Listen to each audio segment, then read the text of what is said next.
Assalamualaikum warahmatullahi wabarakatuh. Halo semua, saya Rizka Abdul Aini dengan NIM 112400017 dan teman saya Azalia Ariana dengan NIM 11124000038. Kami dari kelas A Prodi Administrasi Negara, Fakultas Ilmu Sosial dan Ilmu Politik Universitas 17 Agustus 1945 Surabaya. Dalam video kali ini kami akan menjelaskan tentang materi Hukum Administrasi Negara dalam tugas UAS dengan dosen pengampu mata kuliah Hukum Administrasi Negara, yaitu Bapak Edi Wahyudi, SH, MSI. Oke teman-teman, langsung saja kita ke pembahasan Hukum Administrasi Negara. Let's go! Di bab 7 ada hubungan administrasi negara dengan hukum tata negara. Hukum tata negara dan hukum administrasi negara saling berhubungan erat. Hukum tata negara memberikan kerangka dan kewenangan. Keduanya berfungsi bersama untuk memastikan pemerintahan berjalan efisien, akuntabel, dan sesuai hukum. Oke, yang selanjutnya ada bab 8 tentang pengawasan administrasi negara dan peran lembaga pengawasan. Pengawasan administrasi negara merupakan elemen penting dalam menjaga efektivitas, keadilan, dan transparansi dalam pemerintahan. Ada dua jenis pengawasan dalam administrasi negara. Yang pertama ada pengawasan internal dan pengawasan eksternal. Yang pertama ada pengawasan internal, dilakukan oleh institusi dalam pemerintahan seperti inspektorat. Sedangkan pengawasan eksternal dilakukan oleh lembaga independen seperti ombudsman, DPR, atau masyarakat melalui mekanisme pengaduan. Bab 9, yaitu sengketa dalam administrasi negara. Apa sih sengketa dalam administrasi negara? Sengketa administrasi negara adalah perselisihan antar warga negara atau badan hukum dengan pemerintah terkait tindakan administratif. Jenis-jenis sengketa administrasi negara. Yang pertama, sengketa tata usaha negara. Yang kedua, sengketa non-tata usaha negara.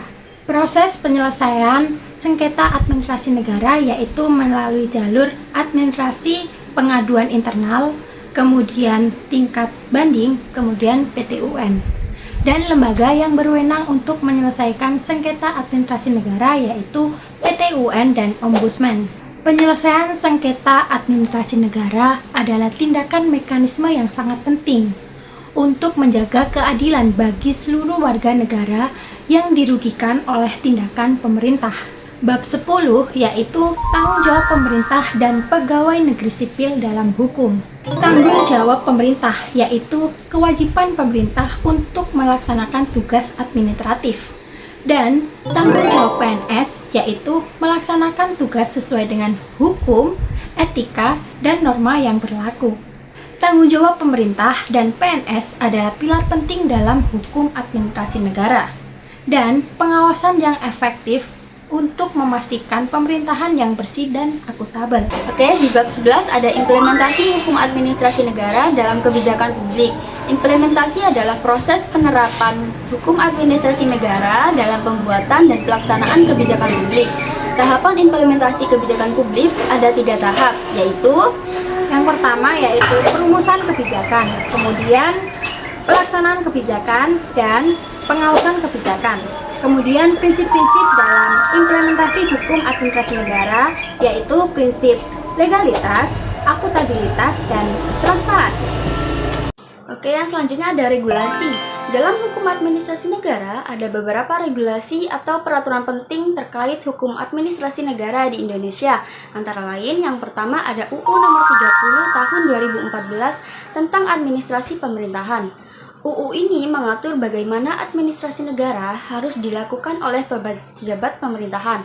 Nomor 2 ada UU nomor 5 tahun 1986 tentang PT-UN.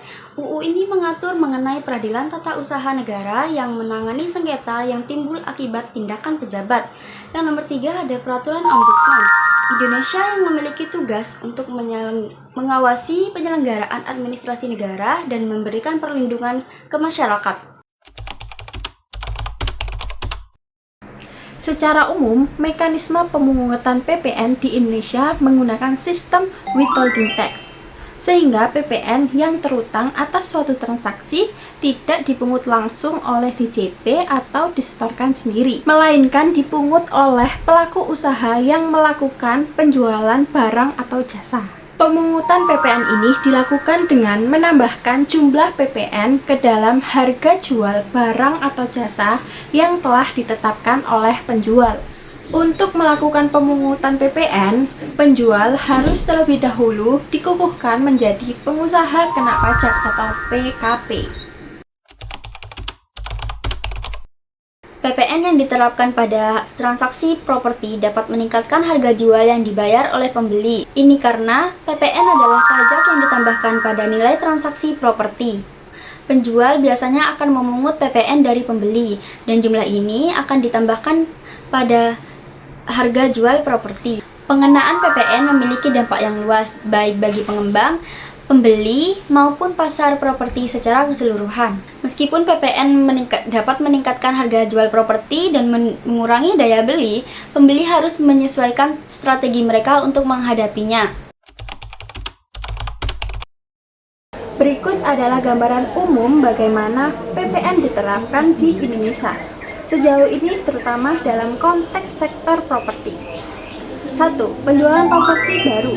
PPN dikenakan pada penjualan properti baru seperti rumah atau apartemen oleh pengembang atau penjual properti. Sebelumnya, PPN hanya dikenakan pada transaksi properti baru yang dilakukan oleh pengembang berstatus pengusaha kena pajak atau PKP. Kedua, ada kewajiban PPN DTP atau ditanggung pemerintah.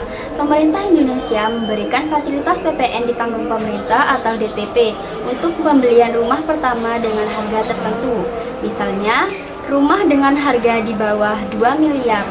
Secara keseluruhan, penerapan PPN di sektor properti Indonesia sudah berjalan dengan lebih baik sistematis sejak penerapan UU HPP.